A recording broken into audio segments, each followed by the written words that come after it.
Let me start by saying Rebecca Budig as Taylor, a disaster. It's not her fault though, she's just been tragically miscast. But honestly, it's impossible to ignore how badly this role doesn't fit her. I gave up watching the show completely because of her, and I won't even consider tuning back in until they either get rid of the character or cast someone who can actually bring something to the table. Because let's be real, this situation is never going to work. And let's not even talk about how I mute the show every time she's on screen. It's unbearable. The casting choice for Taylor is hands down one of the worst decisions in recent memory.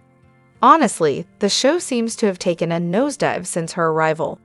I'm starting to think maybe the producers were so petty about Krista's contract issues that they decided to recast Taylor just out of spite. I wouldn't be surprised if the drama behind the scenes is as ugly as the on-screen mess. I mean, seriously, I just fast-forward through her scenes now. It's so irritating and painfully dull. Everything else is 1,000 times better. Well, except Ridge, who's somehow managed to become even more obnoxious lately. It's just sad to watch what used to be the heart of the show, the iconic couple, get completely butchered. Brooke is now a shell of herself. Ridge has gone from mildly annoying to downright grating, and Taylor? She's just boring, weak, and borderline insufferable. Oh yes, Liam. I officially became a fan today. He really went there, calling out his dad like it's nobody's business.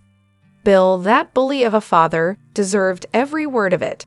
The disrespect he showed Liam, especially when he was just trying to look out for the family's safety, was honestly embarrassing. But when Liam dropped the bomb and told Bill he was done, I was all in, shouting "Yes" with him. Bill thinks he can use his power to intimidate everyone around him, particularly those he claims to love.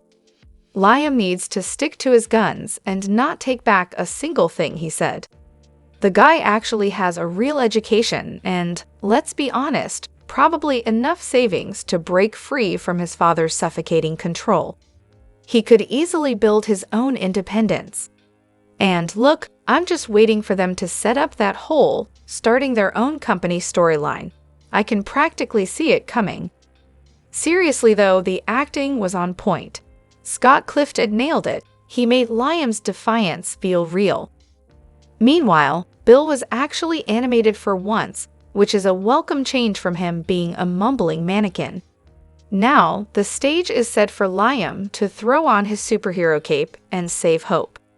You know, after he swoops in to fix everything, he'll probably end up dumping her again when Steffi and Finn's marriage falls apart. Classic Liam move. And let's be real, B&B has been wrecking Bill's character for years now. Before this ridiculous Luna storyline, there was the Sheila / undercover Bill mess. Can't we just let Bill, and Don Diamond, retire with at least a little dignity? It's time. Oh, I've got it now. I think I've cracked the code on how they're going to write Steffi out while she's on maternity leave. Picture this. Liam and Hope, in a perfect soap opera moment, somehow end up in the middle of a park after a dramatic walkout. Because, of course, they need the most picturesque setting for this conversation. They'll talk about their problems, and then, surprise, surprise, they'll start to confess their oh-so-shocking misdeeds. Liam will admit to kissing Steffi, and Hope will reluctantly own up to locking lips with Thomas. Cue the drama. Naturally, Hope will rush straight to Finn with this newly discovered bombshell. Because what better way to handle your messy feelings than to drag someone else into it, right? Finn will confront Steffi, and she'll just bounce. Classic Steffi move. Okay, stepping off my soapbox now, but seriously, I would be absolutely stunned if they ever wrote a storyline where Steffi actually made a mistake, and Finn got to be justifiably upset with her. I mean, has Finn ever really been allowed to be upset with Steffi? Nope. He's stuck in this constant battle where the tornado of Steffi's drama just keeps swirling around, and poor Finn can't catch a break. And let's face it, the kisses between Liam and Steffi, That's probably going to be the thing that starts unraveling their already fragile marriage. I mean, come on. This marriage has been teetering on the edge of implosion for a while now. And let's be real, most soap marriages don't survive as long as Finn and Steffi's has, so you can bet something's coming to a head. But here's the twist. I'm actually liking the direction. I'm predicting Deacon and Sheila are about to hit a rough patch, which means Deacon and Brooke will probably rekindle their thing, and Sheila? Well, she'll cozy up to Bill because he's gone full dark side again. Classic Bill. And honestly, you were 100% right. I'm starting to believe it wasn't a typo. Steffi is definitely going on maternity leave. Let's just hope she actually finds some peace while she's at it. I seriously can't believe how underexplored Ridge's betrayal is. This guy didn't just cheat on Brooke, he disowned his own daughter. Hope used to be equal to Steffi. He was so proud of being her dad. And now what? He completely forgets she exists. Why isn't this absolutely breaking Brooke's heart? Honestly, this plot is a treasure trove for drama, and yet it's being totally wasted. But hey, maybe that's because Brad Bell really just hates women. I mean, Brooke probably knows exactly why it happened, because Hope and Steffi are getting along, and deep down, she knows Ridge would always pick his biological child over his stepchild. So much for the family-first narrative, right? But of course, this is the same cycle we've been stuck in for decades, lazy writing at its finest. And can we talk about Brooke going off on Hope? That was honestly one of the most ridiculous things I've seen. Oh, you lost your dream job and your relationship? Well, I lost my relationship, so clearly my heartbreak is more important than yours. Really, Brooke? That's your big moment. Also, I'm shocked Hope hasn't called out Steffi for her hypocrisy. Steffi was furious with Hope for falling into Finn's arms, acting like it was some kind of advance. But then Steffi did the exact same thing with the perfume queen when she made a pass at Carter. Really? Not a word? And here's a thought. Hope doesn't even want to be Ridge's daughter. She's not looking for a father figure. In fact, she was basically begging for Deacon to get the green light to come and go at Brooke's house when Ridge lived there. How'd that work out? Huh? Not too well, I'd say. But sure, let's all pretend Hope is Ridge's daughter while ignoring the fact that Brooke never gets credit for being Steffi's mother. Interesting double standard, right? My new faves. Honestly, I could not stand Luna when she first showed up. But once she got the lunatic storyline, she actually became interesting. Who would have thought? Now, Sheila's a different story. I've always been a fan, ever since I started watching, which, let's be real, was right after Steffi killed her. Definitely a dramatic start. Sheila just brings the heat. She doesn't take crap from anyone, and let's face it, she's the OG badass. The difference between her and Steffi? Sheila doesn't bring the drama with a side of delusion and bullying. She's real. I've been loving her from day one. But seriously, Sheila and Luna together. Didn't know I needed this duo until now, but they are everything. Today's episode had me grinning like crazy. I can't watch every day, but I get all the highlights from my mom when she's watching. And Reddit? Yeah, I'm all over that too. I'm so curious to see what these two are gonna do next. Also, let's be honest. I'd rather take Lunatic than Most Perfect Intern, ever number 69,420. But yeah, murder's a bit hard to undo. I know they didn't plan for her to be this popular, but come on. Cool that they have brought her back in a way that didn't make Bill look like a total chump. So what's the big dark secret Bill Spencer's been hiding all this time? Today, we found out. Well, kind of. Bill and Liam had one of those heart-to-heart moments. You know, the ones where you just know someone's holding back a massive secret. Liam, ever the emotional softie, begged Bill to open up and let him see the real man behind the suit and smug smile. Spoiler alert, the reveal is something wild. Ready for this? Turns out, Bill Spencer isn't even Bill Spencer. He's some random guy who somehow managed to swipe the real Bill's identity. So in the grand scheme of things, Liam and Wyatt, definitely not his sons. But lucky for little Will, he might actually still be Bill's kid, because, let's be real, that kid's still young enough to be duped into thinking he's got a real Spencer for a dad.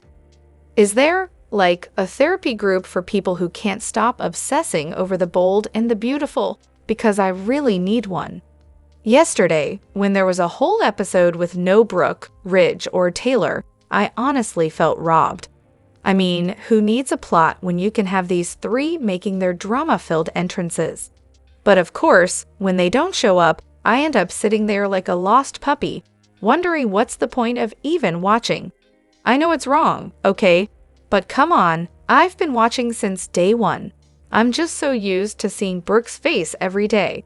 So imagine my sheer relief when she finally appeared again. Thank God for that. And don't even get me started on Taylor. Like, I don't just dislike her character, I loathe her.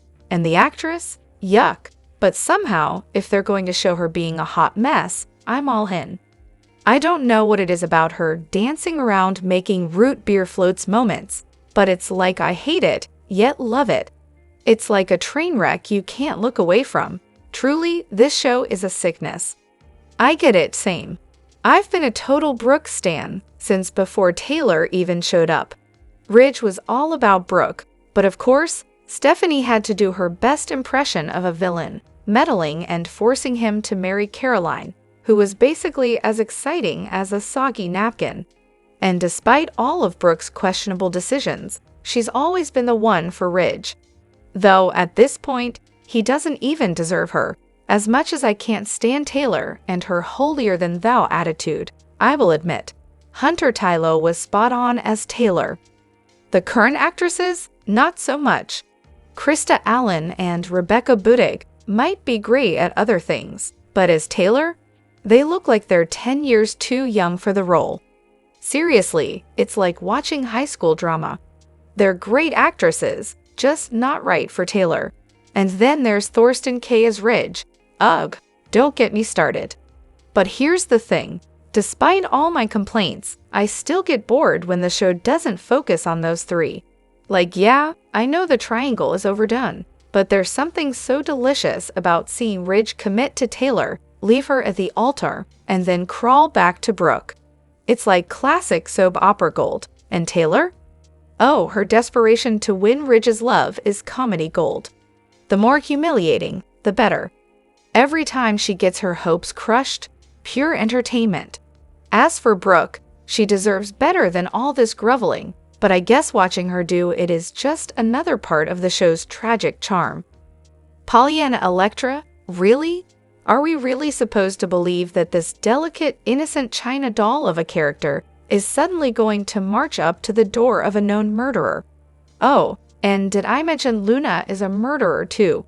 To confront her about a boyfriend she hasn't even slept with yet? Yeah, that seems totally believable. Honestly, they could have at least made Will the father of her child. That would have made more sense, sort of. At least we could have bought her sudden surge of strength and mama bear instincts. But no, they had the chance to develop her after that ridiculous deepfake storyline, and somehow they blew it. Missed opportunity for character growth, anyone? But wait, there's more. Electra is supposed to be Australian, right? Why not make her a tough outdoorsy Aussie type, like a female Crocodile Dundee, or better yet, like Steve Irwin's widow or daughter? Someone who can walk into Luna's lair and look that psycho in the eye without flinching. But no, instead we get whatever this is. Hold on though, Electra's not even Australian. She's from Texas. Daughter of Ivy's brother, not a Forrester cousin. She didn't grow up rich. So where's this supposedly meek, delicate character coming from? Especially when Luna, the self-proclaimed seductress, is going after her boyfriend. Luna's offering Will what Electra isn't ready to give him, and that would piss off even the quietest girl. And remember, this is the same Electra who fought to escape from Remy when he was creeping on her. She's no Violet, so let's stop pretending she is.